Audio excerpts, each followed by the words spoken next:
I learned to smile through pain long before my mother died. It's a skill you develop when you grow up the unwanted child, the inconvenient reminder of a father who left, the burden that your siblings never let you forget you were. You learn to arrange your face into pleasant expressions while your heart is being carved into pieces. You learn to swallow rage until it sits in your stomach like a stone. So when the lawyer cleared his throat and began reading my mother's last will and testament, I smiled. Not because I was happy, not because I expected anything, but because I had spent 47 years perfecting that smile, and I wasn't about to let my half-siblings see it falter now. They had no idea what was coming. None of them did. But I knew. My name is Celeste Warren. I am the youngest of Harriet Montgomery's 4 children, and the only one she never wanted.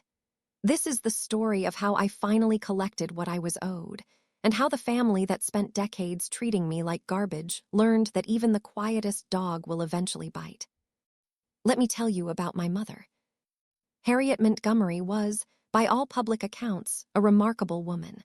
She built a real estate empire from nothing, starting with a single duplex she purchased at 23 and expanding it into a portfolio worth nearly $40 million by the time she died. She sat on charity boards. She donated to hospitals. She had a wing of the local library named after her. People spoke of her with reverence. Such a generous woman, such a pillar of the community, such a devoted mother. They didn't know her the way I did. To me, Harriet Montgomery was a cold, calculating woman who had never forgiven me for being born. I was the product of her second marriage, a brief, disastrous union with a man named Robert Warren, who had swept her off her feet and then swept out the door 6 months after I arrived. My father's abandonment broke something in my mother, and she spent the next 4 decades punishing me for it. My half-siblings, Gregory, Victoria, and Constance, were the children of her first marriage to a respectable banker named Harold Montgomery who had died young of a heart attack. They were the real children, the legitimate ones, the heirs apparent to everything Harriet had built. I was just the mistake she couldn't undo. Growing up in that house was an exercise in invisibility. My siblings were older than me by significant margins, Gregory by 15 years, Victoria by 12, Constance by 9. By the time I was old enough to form memories, they were already young adults, already established in their roles as my mother's favorites. Gregory was the golden boy, groomed from birth to take over the family business. He had our mother's sharp mind and sharper tongue, and he wielded both like weapons. Victoria was the socialite, beautiful and cruel, married to a senator's son and hosting fundraisers that made the society pages. Constance was the baby of the original family, spoiled beyond measure, given everything she ever wanted without question. And then there was me. I wore their hand-me-downs while they wore designer labels. I attended public school while they went to private academies. I was excluded from family vacations, left with housekeepers while they traveled to Europe and the Caribbean. When I asked why, my mother would give me that cold, dismissive look she had perfected. "You're not a Montgomery," she would say. "You're a Warren, act accordingly." I didn't understand what that meant when I was young.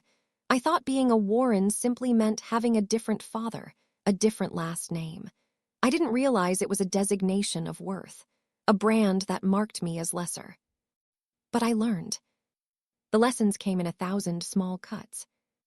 Birthday parties where my gifts were afterthoughts, if they came at all. Family dinners where I sat at the end of the table, ignored. Holidays where my siblings received cars and jewelry while I received gift cards and vague promises. "We have to be careful with money," my mother would say when I questioned the disparity. "Your father left us nothing. You should be grateful for what you get." Grateful, that word became a cage. Every time I wanted more attention, more resources, more love, the cage would tighten. Be grateful. You're lucky to be here at all. You could be in foster care. You could be on the streets. So I learned to be grateful. I learned to be quiet. I learned to smile. And I learned to watch. That was my secret advantage, though I didn't recognize it for years. While my siblings were being groomed for their inheritance, while they were learning to expect wealth without effort, I was observing everything. The business meetings my mother held in the study, the phone calls she made late at night, the documents she kept locked in her home office. I was invisible, and invisible people see things that others miss.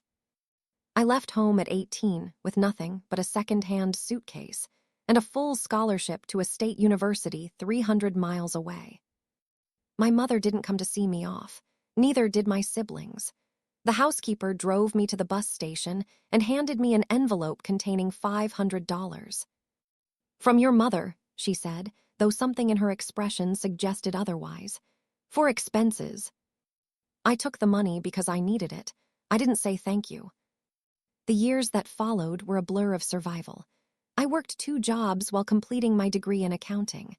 I lived in apartments that could generously be called modest and more accurately be called squalid. I ate ramen and rice and whatever I could afford from the discount grocery store. But I survived, and more than that, I thrived. There's something clarifying about being abandoned. When you know that no one is coming to save you, you stop waiting for rescue. You save yourself. You build your own safety nets. You develop a ferocity that comfortable people never acquire. By 30, I had my CPA license and a job at a mid-sized accounting firm. By 35, I was a partner. By 40, I had opened my own practice, specializing in forensic accounting, the art of following money trails, uncovering fraud, finding the secrets that numbers try to hide. I was good at it, very good. Because I had spent my childhood watching, learning, understanding how my mother's empire actually functioned, even when she thought I wasn't paying attention. I didn't cut ties with my family entirely. That would have been too easy, too clean. Instead, I maintained a careful distance, close enough to stay informed, far enough to protect myself. I attended major family events when required, weddings, funerals, significant birthdays. I sent appropriate cards on holidays. I played the role of the dutiful, if distant, youngest daughter. My siblings barely noticed my presence at these gatherings. I was still invisible to them, still the inconvenient Warren in a family of Montgomerys. They would greet me with perfunctory hugs, ask superficial questions about my life, and then return to the conversations that actually mattered to them. They didn't know about my success. I kept it that way deliberately. When they asked what I did for work, I gave vague answers. Accounting, nothing exciting. When they asked where I lived, I mentioned the modest apartment I kept for appearances, not the townhouse I actually owned. When they asked about my life, I painted a picture of respectable mediocrity, a single woman with a boring job, getting by, nothing more. They believed it because they wanted to believe it. They needed me to be less than them. It confirmed their worldview, validated their sense of superiority. The poor little Warren girl, still struggling while the Montgomerys flourished. I let them believe. And I waited. My mother was diagnosed with cancer 5 years ago. The call came from Victoria, delivered with the precise emotional calibration of someone who had never felt genuine feeling in her life. "Mother is ill, pancreatic cancer. The doctors say she has 6 months to a year." "I'm so sorry," I said, my voice steady. "Is there anything I can do?" "We have everything under control. Gregory is handling the business transition. I'm managing the household. Constance is being Constance." Translation: Gregory was positioning himself to take over the empire. Victoria was inventorying the valuables, and Constance was probably having a breakdown that required expensive therapy and copious amounts of wine. "I'd like to visit," I said, "to say goodbye." A pause. "That's not necessary. Mother is very tired. She's only receiving close family." The dismissal was so casual, so automatic, that Victoria probably didn't even register it as cruel. Close family. As if I were a distant cousin rather than a daughter.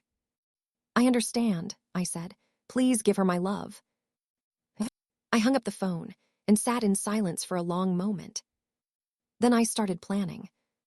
You see, I knew things about my mother's empire that no one else knew. Over the decades, through careful observation and professional expertise, I had pieced together a picture that would have shocked my siblings. I had traced the money trails. I had identified the discrepancies. I had found the bodies buried in the financial records. My mother was not just a successful businesswoman.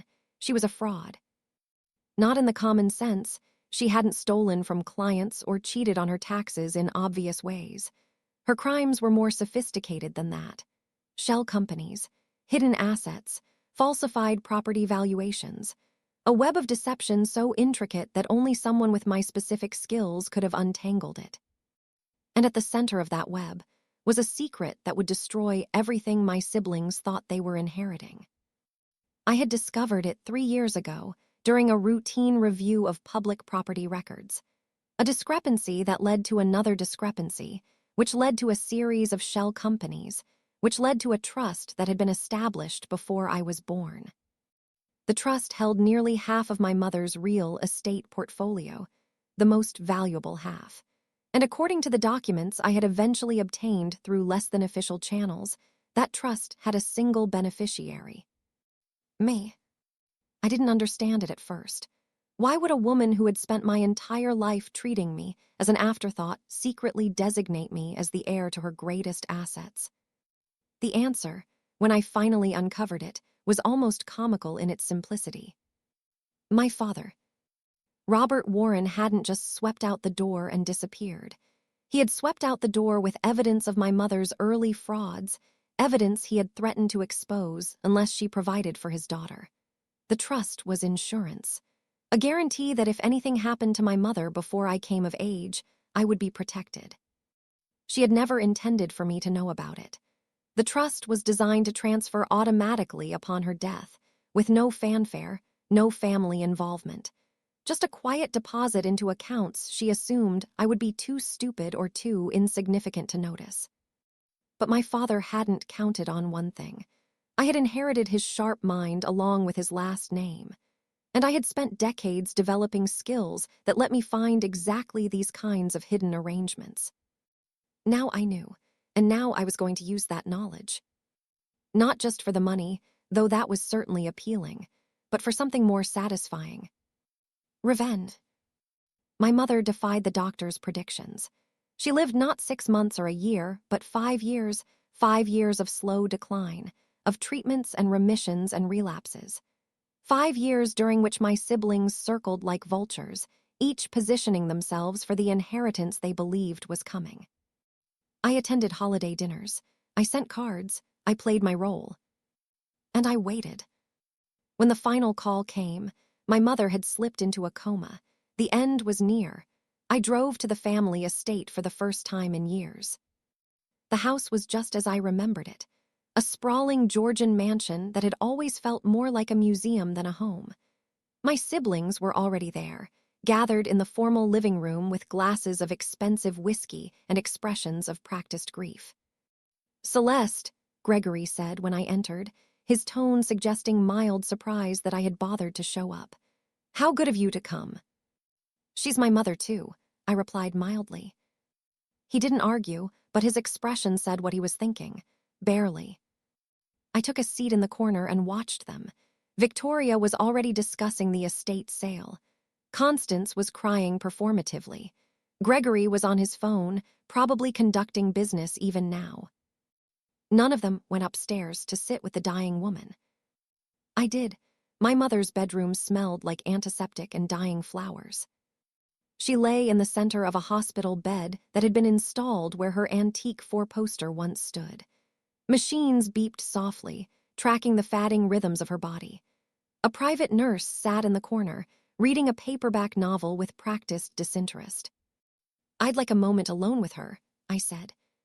The nurse looked up, assessed me, and shrugged. "She's not conscious, hasn't been responsive in 2 days." "I know, but I'd still like a moment."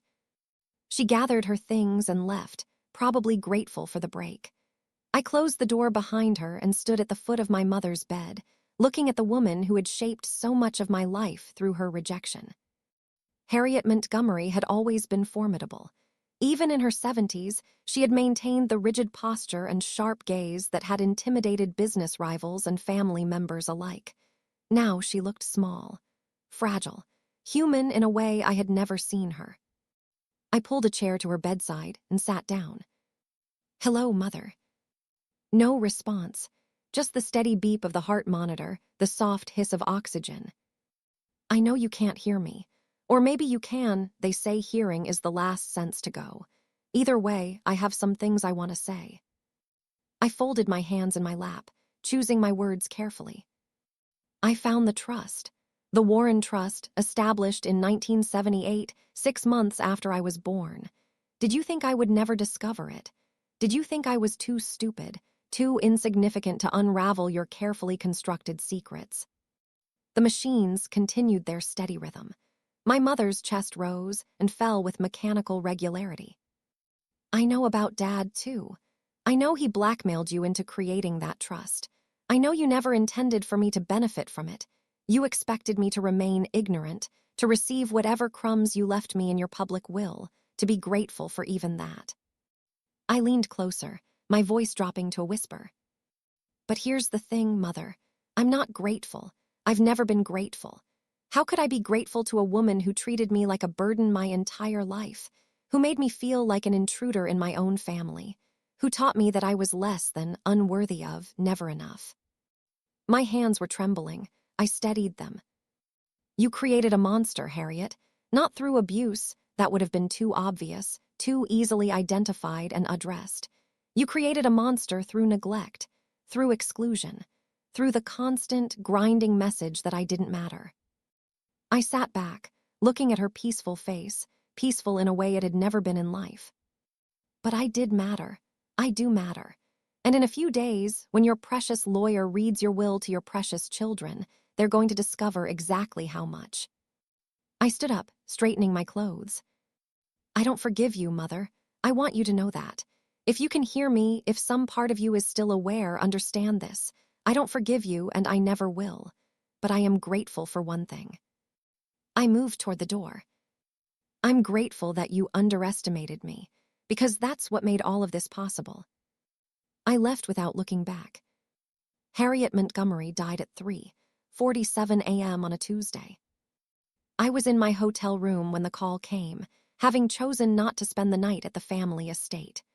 Gregory's voice was flat, businesslike, delivering the news as if reporting quarterly earnings. "Mother passed an hour ago. The funeral will be Saturday. The will reading is scheduled for Monday afternoon at Pemberton's office." "I'll be there," I said. "The hotel isn't necessary, you know. You could stay at the house." The offer surprised me, not because it was generous, but because it was so clearly calculated. Gregory wanted all the potential heirs under one roof, where he could monitor us, manage us, ensure that his anticipated inheritance went smoothly. "I'm comfortable where I am," I replied, "but thank you." A pause. "Suit yourself." He hung up without saying goodbye.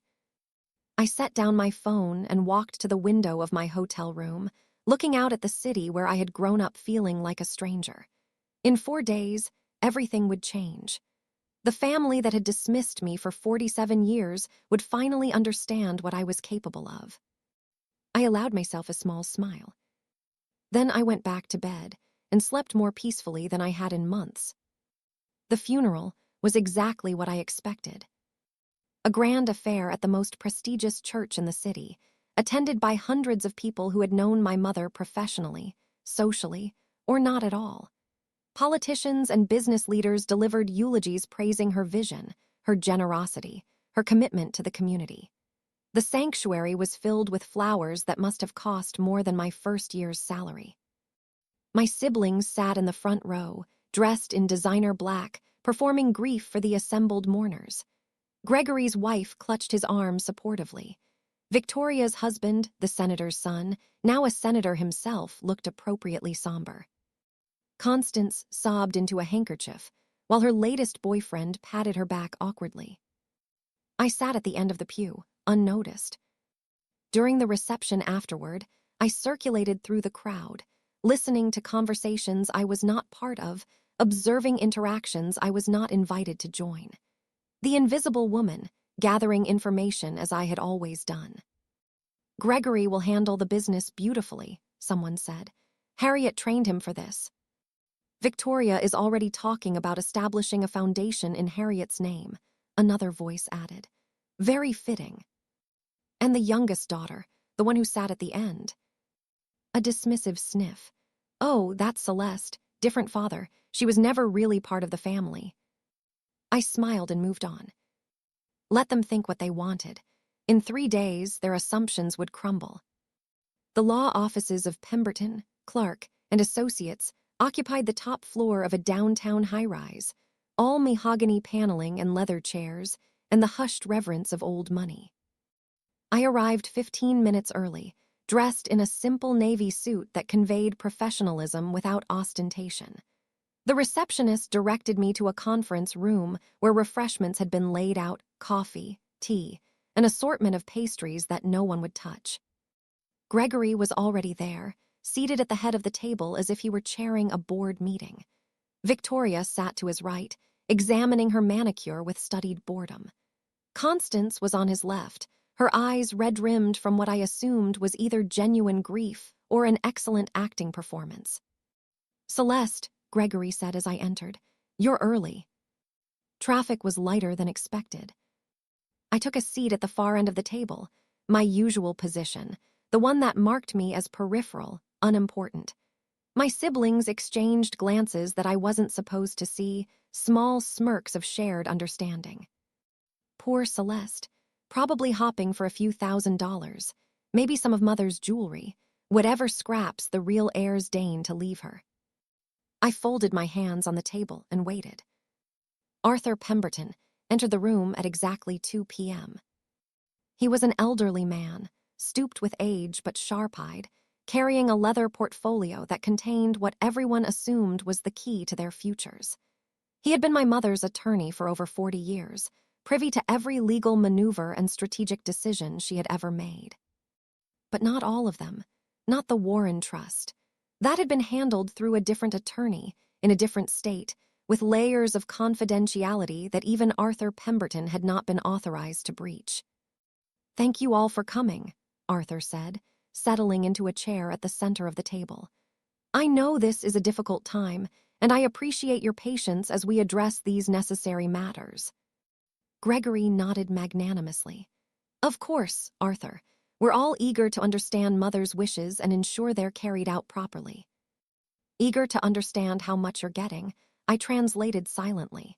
Eager to start spending money you assume is yours. Arthur opened his portfolio and withdrew a thick document. Mrs. Montgomery's will is comprehensive, as you would expect given the extent of her estate.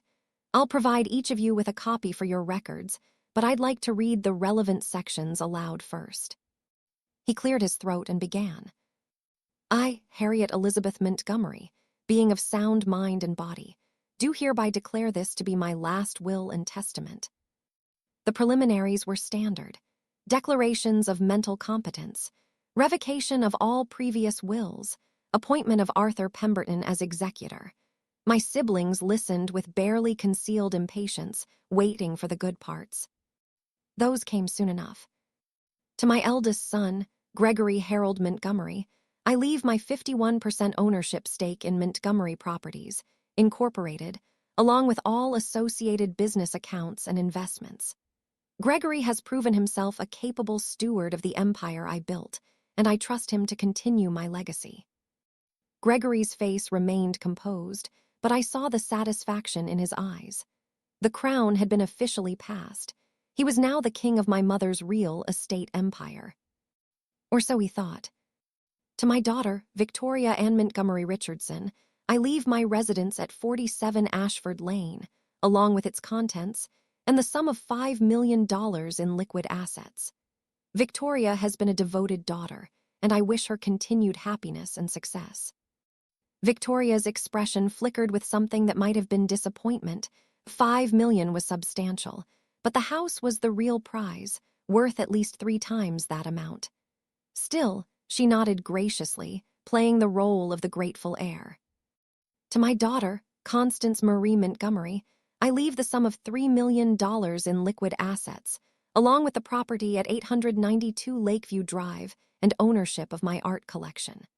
Constance has faced challenges in her life, and I hope these resources will provide her with stability and security."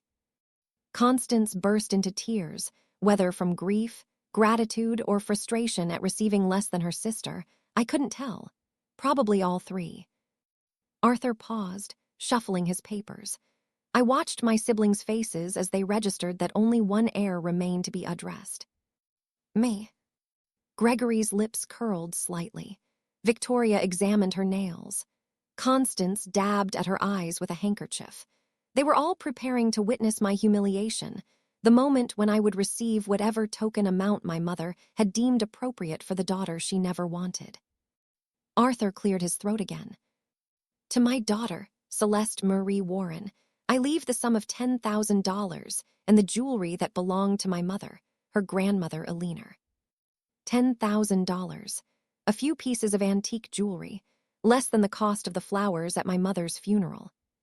Gregory actually smiled. Victoria made a small sound of amusement.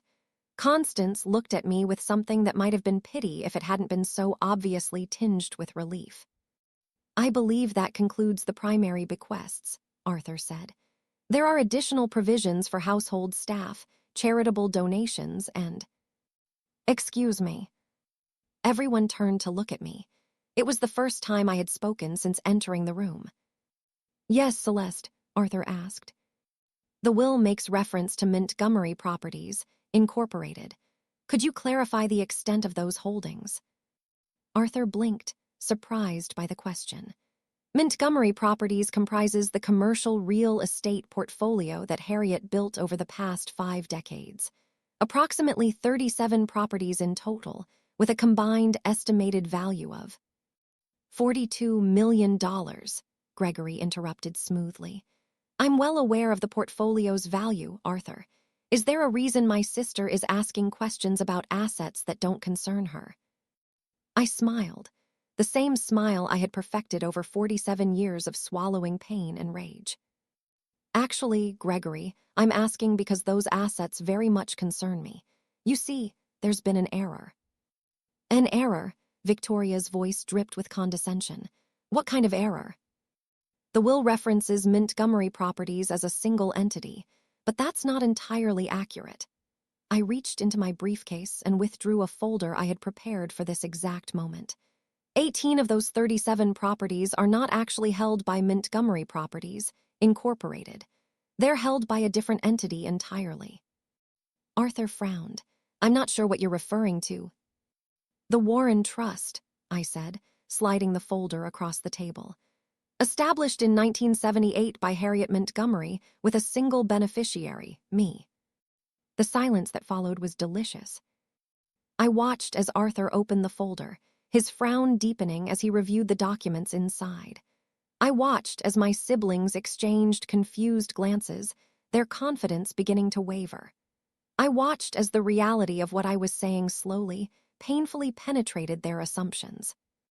"This is impossible," Gregory said, but his voice had lost its smooth assurance. "Mother would never." "Mother did." I stood up, moving around the table with deliberate calm. "In 1978, 6 months after I was born, she established the Warren Trust as a separate legal entity. Into that trust, she placed 18 of her most valuable properties, the ones she acquired during her marriage to my father, using capital that was legally his as well as hers." "Why would she do that?" Victoria demanded. "Because my father made her. He had evidence of certain irregularities in her early business dealings. Fraud, to be specific. He threatened to expose her unless she provided for me." "That's blackmail," Constance gasped. "Yes, it is. Our father was not a good man, but he was a clever one, and he ensured that no matter how Mother treated me during her lifetime, I would be taken care of after her death." I retrieved another set of documents from my briefcase. The trust was designed to transfer automatically upon Mother's death, outside of probate, outside of her will. Arthur never knew about it because she used different attorneys in different jurisdictions with layers of confidentiality. But the trust is valid. The properties are legally mine, and as of 3 days ago, they transferred into my name. Gregory's face had gone pale. "That's nearly half the portfolio." 18 of 37 properties. The most valuable 18. I smiled again. Including the downtown tower that serves as Montgomery Properties headquarters, including the shopping center that generates 30% of the company's revenue, including the land parcels that you were planning to develop next year. I sat back down, folding my hands on the table. Congratulations on your 51% stake in the company, Gregory. I'm sure you'll enjoy explaining to the board why half your assets just walked out the door. The eruption was immediate and spectacular. Gregory shot to his feet, his chair scraping against the hardwood floor with a sound like a scream. This is fraud. This is some kind of scam. Arthur, tell me this isn't legal. Arthur Pemberton was still staring at the documents, his face ashen. I need to review these more thoroughly. I had no knowledge of any separate trust arrangement. Of course you didn't, I said calmly. Mother was very careful about that. She compartmentalized her legal affairs the same way she compartmentalized her family. The left hand never knew what the right hand was doing. This is impossible. Victoria's composure had shattered completely. Mother would never have given you anything of value. She barely acknowledged your existence. And yet, here we are.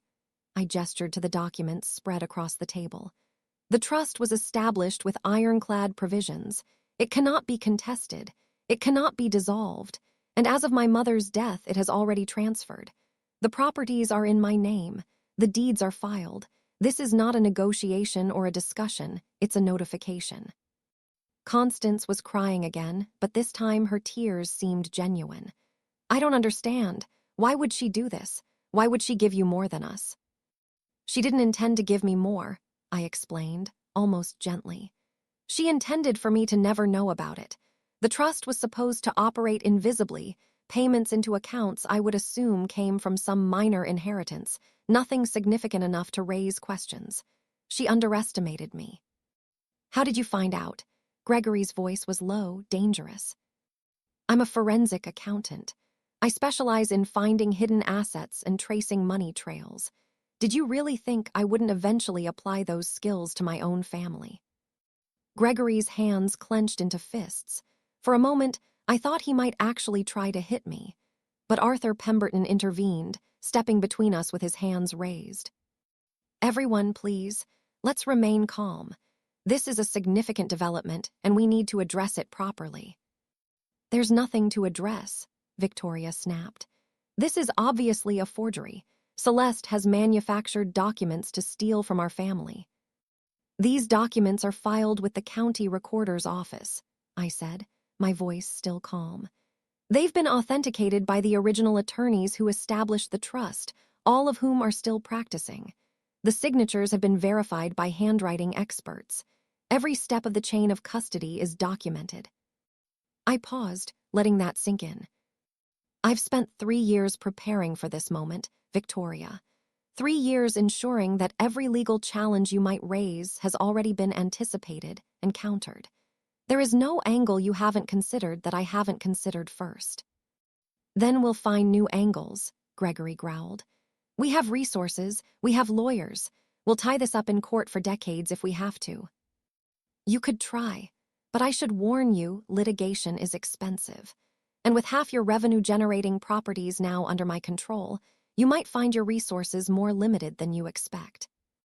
The color drained from Gregory's face as the full implications hit him. Montgomery Properties wasn't just losing assets, it was losing the income from those assets. The company's cash flow was about to take a catastrophic hit. This will destroy the company, he breathed. You're going to destroy everything Mother built. No, I corrected him. I'm going to take what's rightfully mine. What happens to Montgomery Properties afterward is your problem, not mine. The meeting dissolved into chaos shortly after. Arthur Pemberton, visibly shaken, announced that he needed to consult with other attorneys before proceeding further. Gregory stormed out, already on his phone with what I assumed was his own legal team. Victoria followed, throwing me a look of pure hatred as she passed. Constance lingered, her face blotchy from crying. Why are you doing this? She asked, her voice small and bewildered. We're your family. I looked at my half-sister. the one who had ignored me at holidays, who had never once called to check on me, who had accepted every gift and privilege handed to her without ever questioning why I received so little. "No," I said quietly, "you're not, you never were." I gathered my documents and left her standing alone in the conference room. The legal battle that followed was brutal but brief. Gregory threw everything he had at me: claims of fraud, undue influence, mental incapacity, forgery. His lawyers filed motion after motion, trying to freeze the trust assets, to delay the transfer, to find any crack in my carefully constructed fortress. They found nothing. I had spent 3 years preparing, consulting with the best attorneys money could buy, ensuring that every document was bulletproof. The Warren Trust was airtight. My mother had been too paranoid, too careful, too thorough in her deception for there to be any vulnerabilities. Ironically, her own meticulous nature had sealed my victory. Within 6 months, the courts had dismissed all of Gregory's challenges. The properties were confirmed as mine, and I was suddenly one of the wealthiest real estate owners in the state. The news hit the local papers, of course. HARRIET Montgomery's Secret Trust SHOCKSHEIRS. Hidden Daughter INHERITS Real Estate Fortune. Montgomery family torn apart BY will dispute. I declined all interviews. I had no interest in performing my victory for public consumption. The satisfaction I felt was private, personal, a settling of accounts that had nothing to do with how the world perceived it. The aftermath, however, was even more satisfying than the initial revelation. Montgomery Properties was in crisis. With 18 of its most valuable assets suddenly under different ownership, the company's financial position had become precarious. Gregory scrambled to renegotiate loans, reassure investors, and maintain the illusion of stability. He failed. Within a year, Montgomery Properties had lost half its value. Several major tenants, uncertain about the company's future, had relocated to other properties, including some of mine. The development projects Gregory had been planning were canceled or indefinitely postponed. I could have helped him. I could have offered to sell the properties back or to lease them to the company on favorable terms. I could have been the gracious sister, the bigger person, extending an olive branch to the family that had wronged me. I did not. Instead, I watched from a distance as Gregory's empire crumbled. I watched as Victoria's husband, sensing instability, began distancing himself from the Montgomery name. I watched as Constance, her inheritance rapidly depleting due to poor financial decisions and expensive tastes, began to spiral. I felt no guilt. Why should I? These were the people who had treated me like garbage for 47 years, who had excluded me, dismissed me, humiliated me at every opportunity, who had stood by while my mother made me feel like a mistake, a burden, an unwanted reminder of a father who had abandoned us all. They were getting exactly what they deserved. But revenge, I discovered, is not a destination. It's a journey with no clear ending. The first year after the will reading was exhilarating. Every setback Gregory experienced, every social snub Victoria endured, every desperate phone call from Constance, they all felt like vindication. Proof that I had won, that I had triumphed, that I had finally shown them who I really was. But by the second year, the satisfaction began to fade. I had more money than I could spend in several lifetimes. I had properties that generated passive income sufficient to fund a small country. I had proven my worth to a family that had never valued me. And I was utterly, completely alone. The realization crept up on me gradually. I had been so focused on my plan, so consumed by the execution of my revenge, that I had neglected everything else. I had no close friends, only professional acquaintances who respected my skills but knew nothing about my life. I had no romantic partner. I had never let anyone close enough to see the real me. I had no family, unless you counted 3 half-siblings who now hated me with a passion that bordered on obsessive. I had won, but what exactly had I won? The breaking point came on my 49th birthday. I was sitting alone in my townhouse, the one I actually lived in, not the modest apartment I had maintained for appearances. The rooms were beautiful, professionally decorated, filled with expensive furniture and tasteful art, and they were completely, achingly empty. No one had called to wish me happy birthday. No one had sent cards or flowers. No one even knew it was my birthday because I had never told anyone. I poured myself a glass of wine and sat in the dark, thinking about the life I had built. I had spent so long defining myself by what I wasn't, not a real Montgomery, not a wanted child, not good enough to deserve love or attention. And then I had spent years defining myself by my revenge, the wronged woman, the underestimated daughter, the one who would show them all. But who was I beyond those roles? What did I want from life beyond proving others wrong? I didn't know, and that terrified me more than anything my family had ever done. The next morning, I made a decision. I was not going to spend the rest of my life consumed by bitterness and isolation. I was not going to let Harriet Montgomery's cruelty define my future the way it had defined my past. I was going to find a way forward that didn't involve constantly looking back. It wouldn't be easy. 4 decades of emotional armor don't dissolve overnight. But I had proven that I could accomplish difficult things when I set my mind to them. Surely I could learn to live, not just survive. I started with small steps. I hired a therapist, something I had always dismissed as unnecessary, as weakness. She was a calm, perceptive woman named Dr. Alina Vance, and she listened without judgment as I unfolded the story of my family, my childhood, my elaborate revenge. "What do you feel now?" she asked after our first session. "Now that you've achieved what you set out to do?" "Empty," I admitted. "I thought I would feel satisfied, complete, but I just feel empty." "That's common with revenge," Dr. Vance said. "We invest so much in the anticipation that the reality can never match our expectations. And revenge doesn't heal wounds, it just transfers the pain from one place to another." "So what do I do now?" "Now you start the real work. You start figuring out who Celeste Warren is when she's not reacting to her family's treatment. You start building a life based on what you want, not what you're against." It sounded simple when she said it. It was not simple at all. Over the following months, I began to change. I reconnected with college friends I had neglected for decades. I joined a book club, awkward as that felt for someone who had spent so long cultivating solitude. I started volunteering at a financial literacy program for young women from disadvantaged backgrounds, teaching them the skills I had used to transform my own life. The volunteers came from all walks of life: retired teachers, young professionals, stay-at-home mothers looking for purpose. None of them knew about my wealth or my family drama. To them, I was just Celeste, a woman with accounting skills and a willingness to help. It was liberating to be seen that way, to be valued for what I contributed, not judged for where I came from or what had been done to me. I also began to examine my feelings about my family more honestly. Not to forgive them, I wasn't ready for that, and I wasn't sure I ever would be, but to understand them, to see them as complicated human beings rather than cardboard villains in the story of my victimhood. Gregory, I realized, had been just as controlled by our mother as I had been, just in different ways.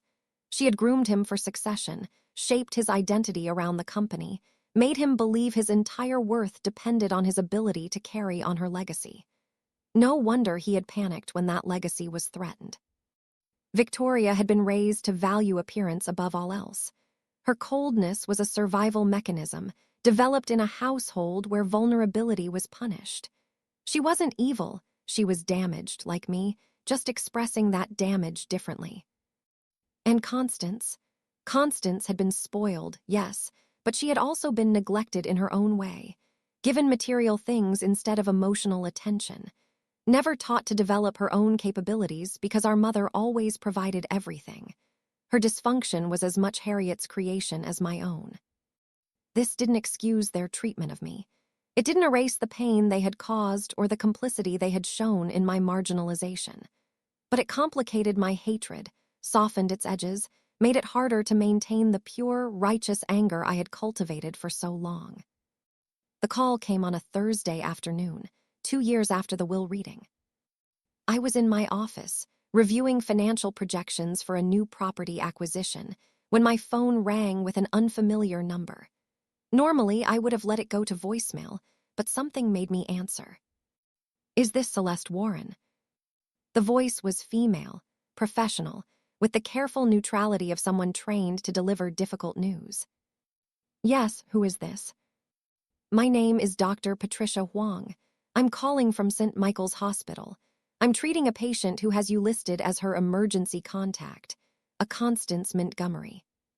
I nearly dropped the phone. "Constance, what happened?"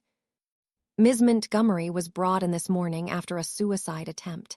She's stable now, but she's asking to see you. Given the circumstances, I felt it was important to reach out directly." My mind raced through 100 questions. Why was I her emergency contact? We hadn't spoken in 2 years, not since the will reading, when I had dismissed her question about family with cold finality. Why would she want to see me? "I'll be there within the hour," I heard myself say. The hospital was a gleaming modern facility on the outskirts of the city. I found the psychiatric wing on the 4th floor, where a nurse directed me to Constance's room after verifying my identity. She looked terrible. My half-sister had always been beautiful in a fragile, delicate way, porcelain skin, honey-colored hair, features that belonged on a magazine cover. Now she was gaunt, hollow-eyed, her wrists wrapped in white bandages that told the story Dr. Huang had only outlined. "You came," she whispered when I entered. "I wasn't sure you would." I sat in the chair beside her bed, unsure what to say. The last words I had spoken to her were, "You're not my family. You never were." They felt impossibly cruel now, facing this broken woman who had tried to end her own life. "Why am I your emergency contact?" I asked. Constance attempted a smile that didn't reach her eyes. "Because you're the only one who might actually come. Gregory wouldn't bother. Victoria would send flowers and a lawyer. But you. I told you we weren't family." "I know, but I thought maybe you'd come anyway, because you know what it's like." What's like?" "Being alone, being the one no one wants, being invisible." I stared at her, seeing my half-sister, truly seeing her, for perhaps the first time in our lives. "You were never invisible," I said slowly. "You were spoiled, favored, given everything." "I was given things." Constance's voice cracked. "I was given money and clothes and houses, but I was never given her, not really. Mother loved her empire, she loved her reputation. She loved proving that she could succeed where everyone expected her to fail, but she never loved any of us, not Gregory, not Victoria, not me, and certainly not you." She started to cry, not the performative tears I had witnessed at the funeral, but genuine, broken sobs that shook her fragile frame. "I spent my whole life trying to earn her love, trying to be perfect enough, pretty enough, successful enough, and it was never enough. Nothing was ever enough." I sat with Constance for 3 hours. We talked in a way we never had before, honestly, without the pretense and performance that had defined our family interactions. She told me about her struggles, the depression she had hidden for decades, the string of failed relationships with men who treated her poorly, the financial desperation that had descended after she burned through her inheritance. "I thought money would fix everything," she admitted. "I thought if I just had enough, I could buy happiness. But it turns out you can spend $3 million in 2 years when you're trying to fill a void that money can't touch." "What happened to the property, the art collection?" "Sold, gone. I made bad investments, trusted the wrong people. Story of my life." She laughed bitterly. "Gregory won't help me. He blames me for the company's problems, says my instability is bad for the brand. Victoria pretends I don't exist. I have nothing left. No money, no family, no reason to keep going." "So you tried to end it?" "Yes," she met my eyes directly. "And I'm not even sorry I tried. I'm just sorry I failed." The words hit me like a physical blow. This was what our mother's legacy had created, not just a real estate empire, but a family of broken, isolated people who didn't know how to connect with each other. "That's not true," I said slowly. "You're not sorry you failed. If you were, you wouldn't have asked for me. You wouldn't be talking to me right now. Maybe. Or maybe I just wanted to see a familiar face before I try again. Constance. I know, that's not healthy thinking. The doctors have already told me. She pulled at the bandages on her wrists. I'm supposed to say I want to live. I'm supposed to be grateful for this second chance. But honestly, Celeste, I'm just tired. I'm tired of pretending everything's fine. I'm tired of being alone. I'm tired of being the family disappointment. I thought about my own journey, the decades of anger, the elaborate revenge, the empty victory that had left me just as alone as I had always been. I thought about the therapy sessions with Dr. Vance, the slow process of learning to define myself beyond my resentment. And I made a decision that surprised even me. You're not alone, I said. Not anymore. Constance was released from the hospital a week later, under strict conditions. Outpatient therapy, medication management, regular check-ins with her treatment team. She was also released into my care. I don't know why I made that offer. Maybe it was the therapy, softening my edges, making me capable of compassion I had long suppressed. Maybe it was the recognition that Constance and I were more alike than I had ever admitted, both victims of our mother's emotional neglect, just expressing our damage in different ways. Or maybe I was simply tired of being alone too. Whatever the reason, I invited my half-sister to stay with me while she recovered. She moved into my guest bedroom with a single suitcase, all that remained of her previously lavish lifestyle, and we began the awkward process of learning to coexist. It was not easy. Constance was difficult in ways I had never had to deal with directly. She was needy, emotionally volatile, prone to dramatic outbursts followed by tearful apologies. She didn't know how to clean up after herself or cook a simple meal. She had spent her entire life being taken care of, and she had no idea how to take care of herself. But she was also trying, genuinely, desperately trying. She went to therapy every week, sometimes twice a week when things were particularly hard. She took her medication as prescribed. She started attending a support group for people recovering from suicide attempts. And slowly, painfully, she began to open up about the family dynamics that had shaped both of us. I was jealous of you, she admitted one evening when we were sharing a bottle of wine on my balcony. Growing up, I was jealous of you. I nearly choked on my drink.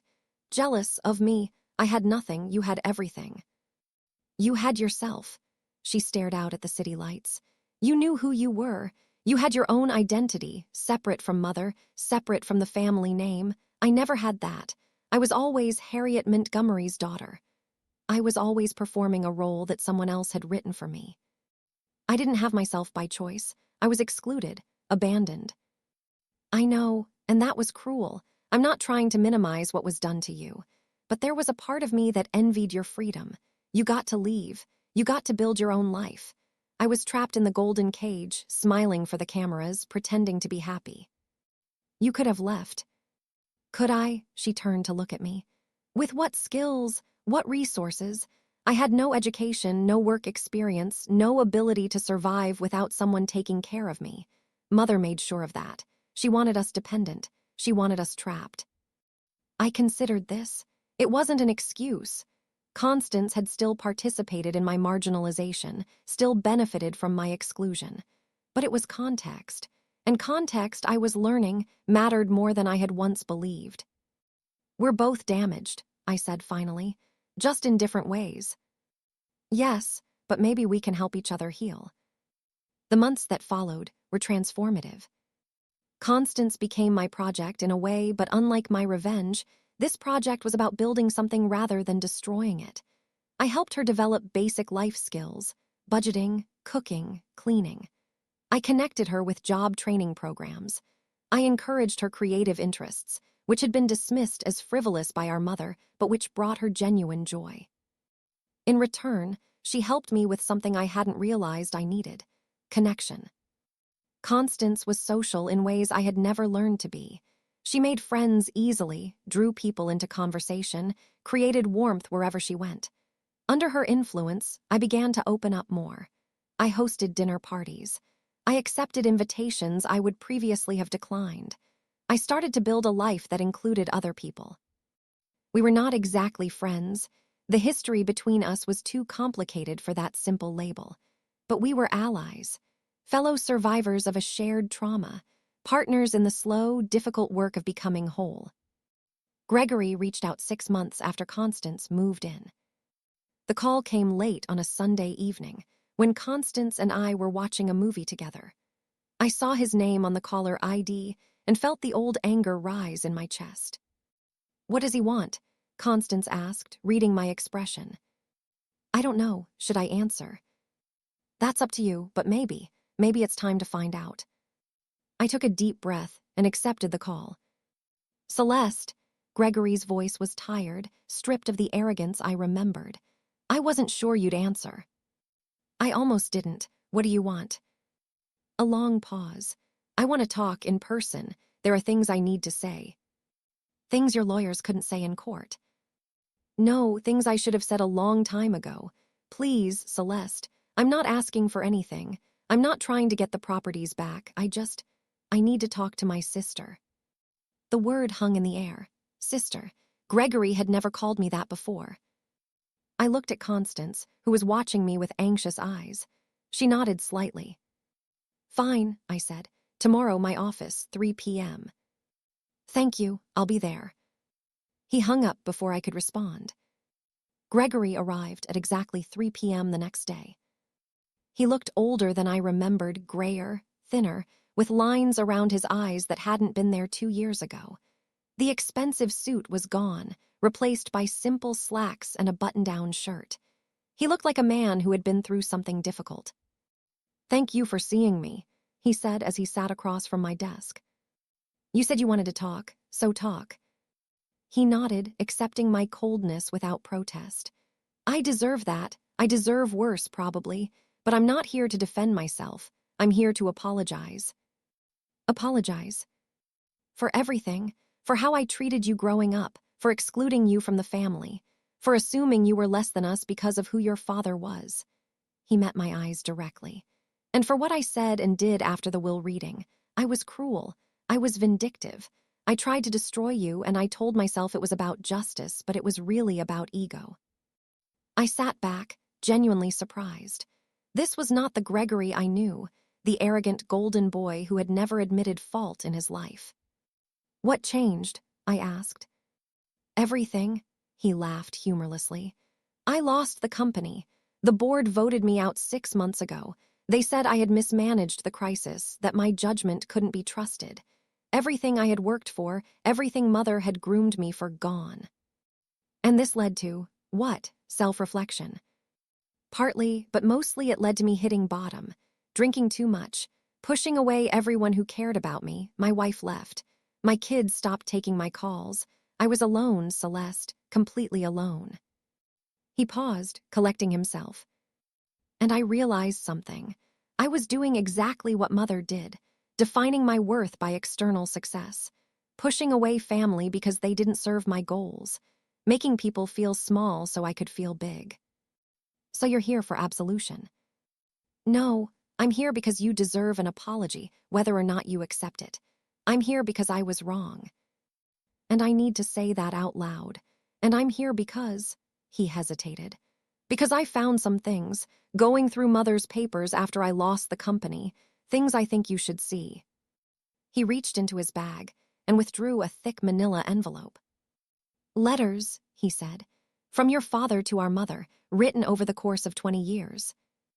I stared at the envelope like it might explode. My father, Robert Warren, the man who had swept into my mother's life, fathered me, and then swept out again before I could form any memories of him. The man who had blackmailed my mother into establishing the trust that had made me wealthy. The man I had never known." "Where did you find these?" I asked. "In a safe deposit box I didn't know existed. Mother had a lot of secrets, it turns out. After the board removed me, I spent months going through her papers, trying to understand where everything had gone wrong. The box was registered under a different name, one of her shell companies. It took me weeks to track it down." "Why are you giving them to me?" Gregory was quiet for a moment. "Because they're about you. They're addressed to Mother, but they're really about you, your father. He cared about you, Celeste, more than any of us realized. I took the envelope with trembling hands. It was heavier than I expected, thick with decades of correspondence. Have you read them? Some of them, enough to understand that the story we were told wasn't the complete truth. He stood up, preparing to leave. I'll let you read them in private, but when you're done, I'd like to talk again, if you're willing. Why? Because I'm trying to be a better person than I was, and part of that means actually being a brother to you instead of just a competitor. He paused at the door. I know I don't deserve another chance, but I'm asking for one anyway. He left before I could respond. I waited until I was home that evening to open the envelope. Constance was at a support group meeting, so I had the townhouse to myself. I poured a glass of wine, sat in my favorite chair, and spread the letters across my coffee table. There were 43 of them, spanning from 1978, the year I was born, to 1998, when they abruptly stopped. They were arranged chronologically, each one carefully preserved in its original envelope, addressed to my mother at various locations over the years. I picked up the first one, dated 3 months after my birth, and began to read. Dear Harriet, I received the trust documents today. Thank you for following through on our arrangement. I know you see this as extortion, and maybe it is, but I need you to understand why I insisted on these terms. I'm not a good man. I've never pretended to be. I lie, I cheat, I manipulate. I used you the same way I've used everyone else in my life. I don't apologize for that, it's who I am. But Celeste is different. When I held her for the first time, something shifted inside me. Something I didn't know I was capable of feeling. She looked up at me with those dark eyes, your eyes, and I felt a responsibility I've never felt before. I can't raise her. We both know that. I would destroy her the same way I destroy everything I touch. She's better off with you, even with your coldness, even with your obsession with status and success. At least you'll provide stability. At least you'll keep her safe. But I will not allow her to be forgotten. I will not allow her to grow up with nothing while your other children inherit your empire.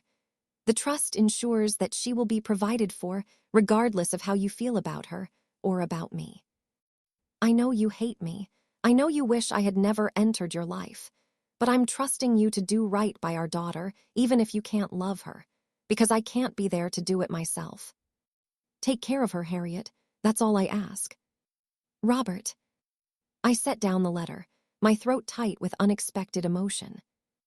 This was not the man I had imagined, the villain who had abandoned me without a second thought. This was someone more complicated, someone who recognized his own flaws and tried, in his limited way, to protect me from them.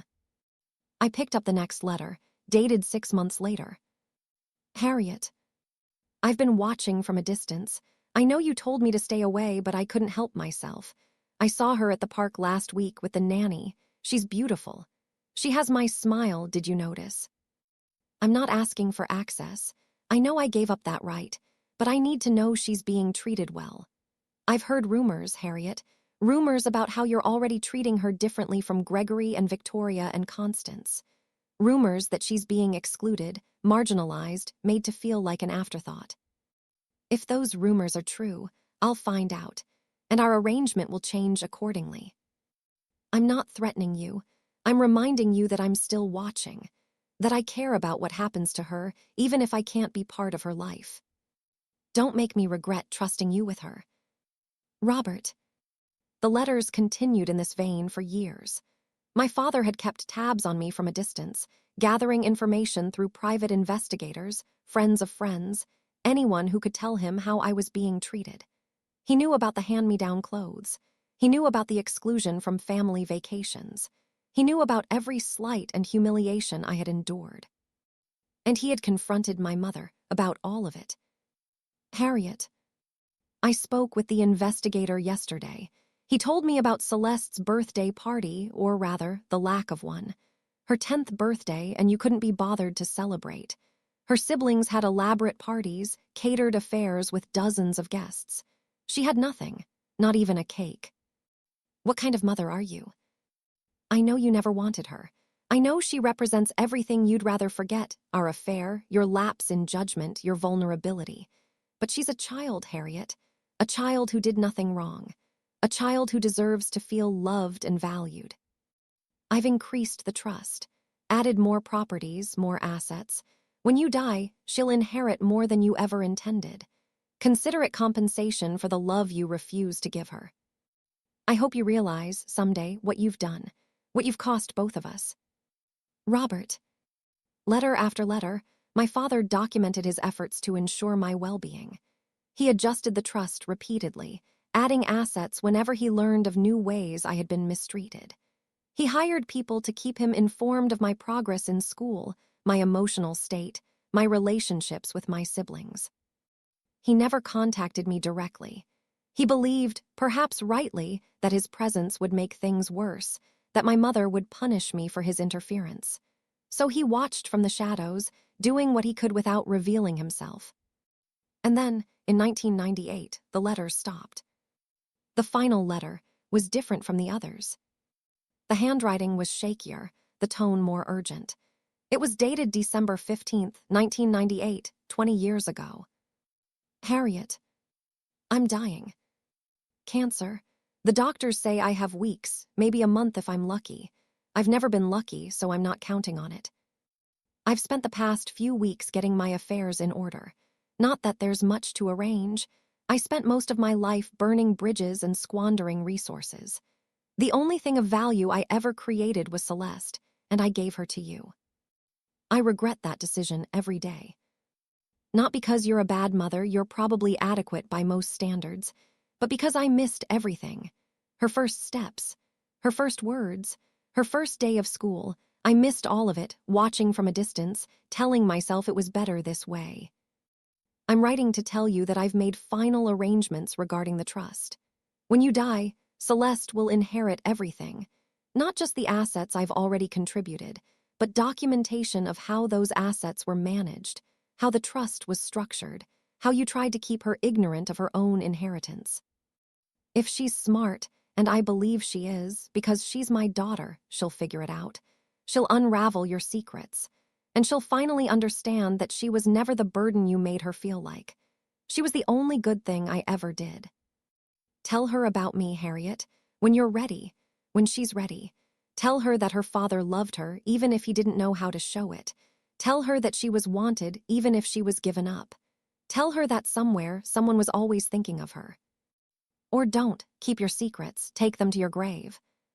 But know this, I've ensured that the truth will eventually come out. Maybe not in your lifetime, maybe not in mine, but someday Celeste will know. And when she does, she'll understand that she was never alone.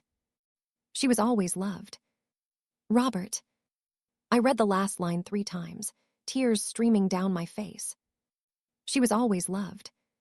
For 47 years, I had believed I was unwanted, a mistake, a burden that my mother had endured and my father had abandoned. I had built my entire identity around that wound, shaped my personality around the absence of love. But my father had loved me, imperfectly, incompletely, from a distance, but he had loved me. He had watched over me, provided for me, ensured that I would be taken care of even after his death. I was not the unwanted child. I was the wanted child whose parents had failed to show it. Constance found me 2 hours later, still sitting in the dark, surrounded by letters. Celeste, what happened? Are you okay? I looked up at my half-sister, this woman who was supposed to have been given everything while I was given nothing, who had envied my freedom while I envied her privileges, who had been as damaged by our mother's emotional neglect as I had been by her active rejection. I found out about my father, I said. He loved me. Constance sat down beside me, reading the pain and confusion on my face. Tell me, she said softly, tell me everything. So I did. The conversation lasted until 3 a.m. I told Constance everything, about the letters, about my father's surveillance, about the trust adjustments he had made in response to every slight I experienced. I told her about his illness, his death, his final wish that I would someday understand the truth. And I told her about the anger I still felt, Not at my father, that had transformed into something closer to grief, but at my mother. At the woman who had received these letters for 20 years and done nothing to change. Who had read my father's pleas for compassion and responded with more coldness, more rejection, more deliberate cruelty. She knew, I said. She knew that he loved me. She knew that I was wanted. And she let me believe the opposite my entire life. That's unforgivable, Constance agreed quietly. Is it? I've spent so long being angry at her. But now I wonder, was she capable of anything else? Was she so damaged herself that she couldn't have treated me differently, even if she wanted to? Does that matter? I considered the question. I don't know, but I'm tired of hating her. I'm tired of being defined by what she did to me. I want to be defined by something else. By what?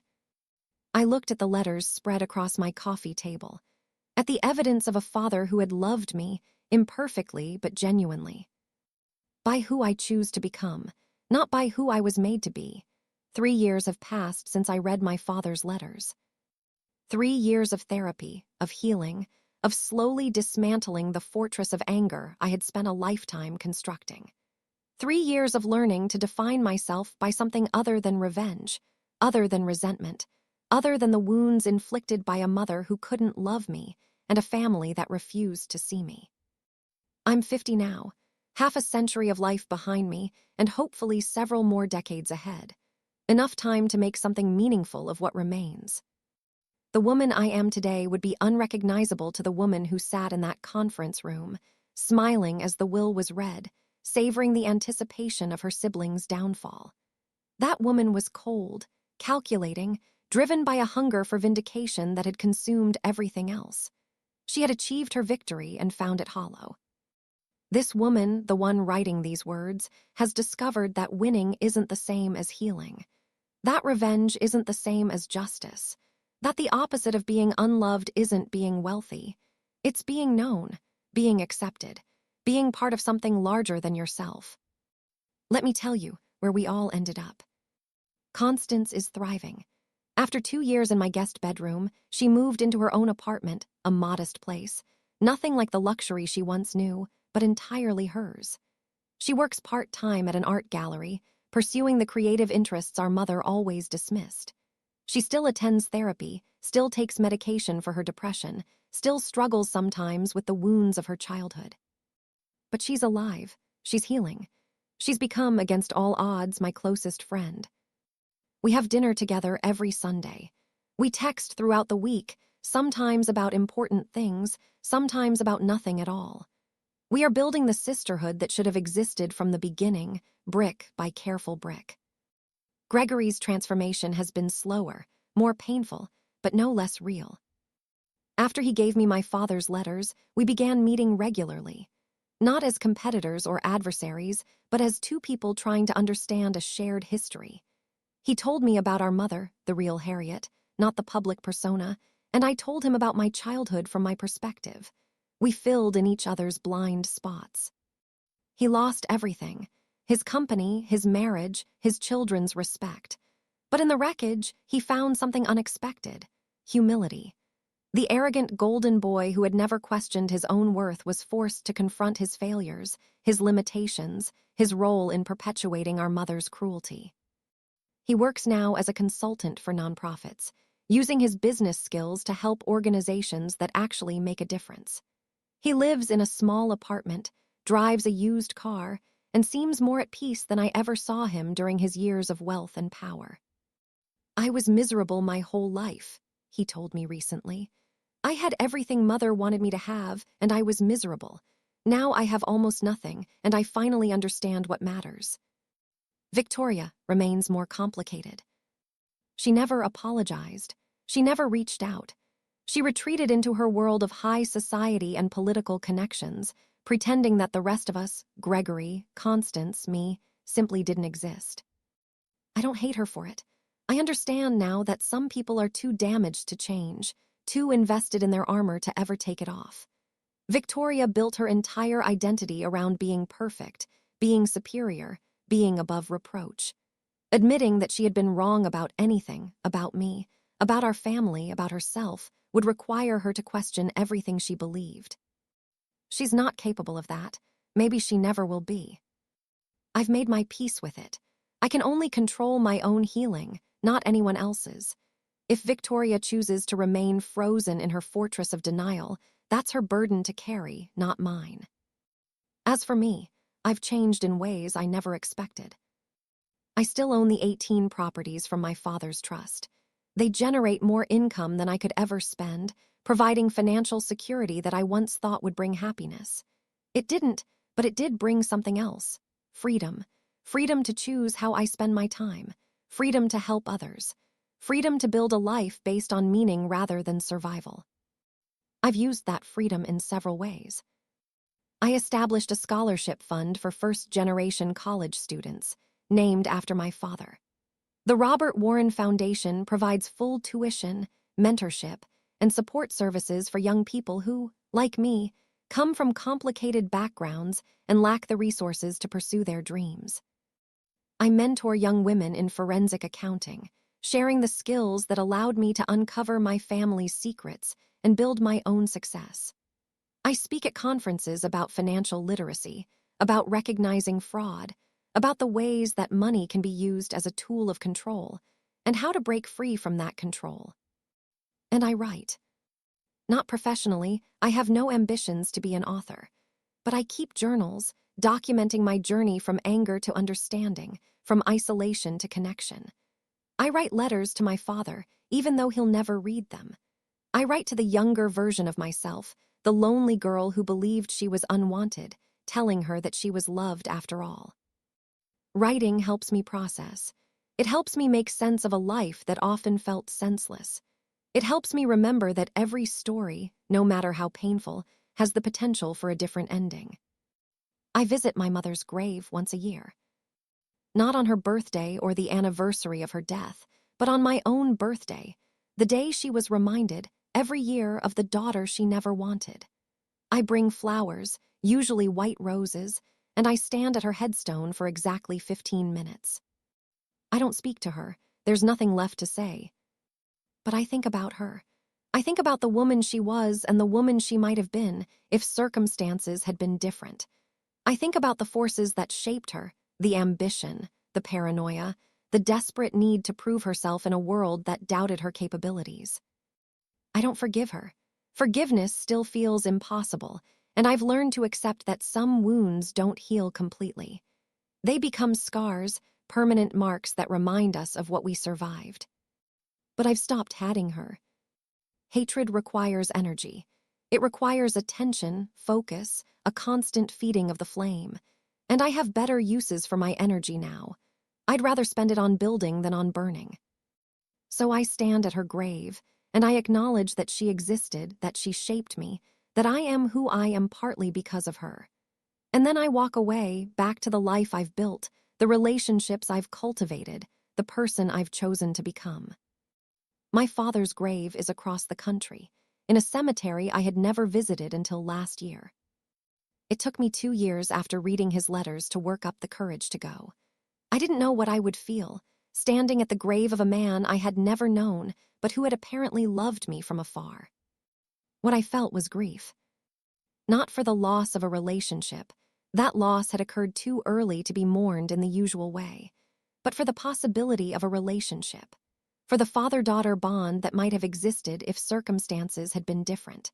For the conversations we never had, the moments we never shared, the connection that was severed before it could form.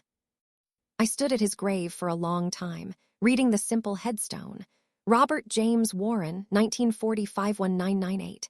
Beloved son. Not beloved father. He hadn't been in my life long enough for that. But he had been a father in his own way. An imperfect, distant, complicated father who had done what he could to provide for me, even if he couldn't be present. I added my own words to his headstone, not physically, but in my heart. Beloved father, known too late but loved nonetheless. I often think about what my life would have been like if I had never found the trust. If I had remained ignorant of my father's provisions, accepting the $10,000 and the antique jewelry as my full inheritance. I would have been bitter, resentful. convinced that the universe was fundamentally unfair and that my only worth came from proving my family wrong. I would have missed the reconciliation with Gregory and Constance. I would have missed the letters from my father. I would have missed the opportunity to transform my pain into something meaningful. In a strange way, my mother's cruelty gave me a gift. Not intentionally, she never intended for me to discover the trust or understand its origins. But by excluding me so thoroughly, by making my marginalization so obvious and complete, she ensured that I would develop the skills to uncover her secrets. She created the very forensic accountant who would eventually unravel her carefully constructed lies. There's an irony there that I've come to appreciate. The daughter she tried to erase became the one who exposed her. The child she dismissed as insignificant became the heir to her greatest assets. The Warren she wanted to forget became the one who inherited her legacy. Not her empire that largely belongs to others now, but her story, her truth, the reality behind the carefully maintained facade.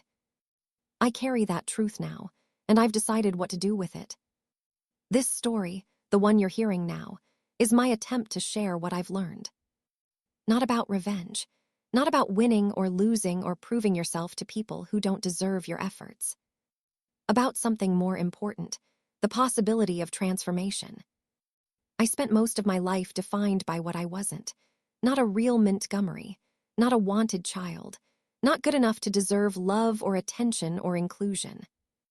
Then I spent years defined by what I was against my mother's cruelty, against my siblings' privilege, against the unfairness of a world that had dealt me a losing hand.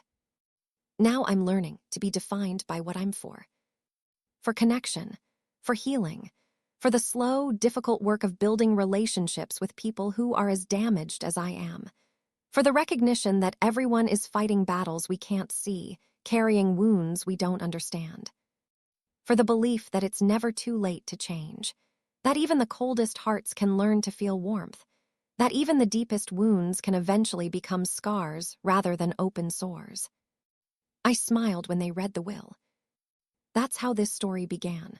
A smile that masked decades of pain, concealing the triumph I anticipated, the revenge I had planned.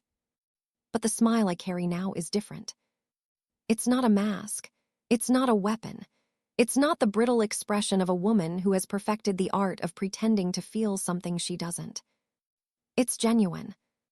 It's the smile of a woman who has been through hell and come out the other side, who has lost everything and found something better, who has learned that the opposite of being unloved isn't being wealthy or powerful or vindicated.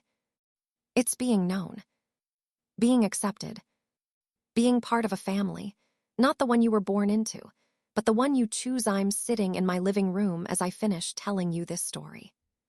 It's Sunday evening, and in a few hours, Constance will arrive for our weekly dinner. Gregory might join us, he often does now, bringing a bottle of wine and stories from his nonprofit work.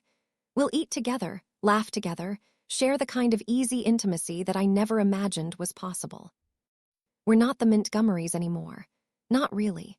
We've become something else, a family forged from shared trauma rather than shared blood, held together by choice rather than obligation.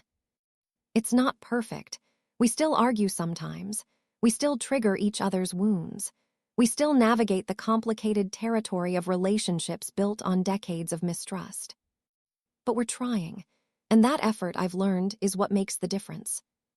If you're listening to this story, I want you to understand something.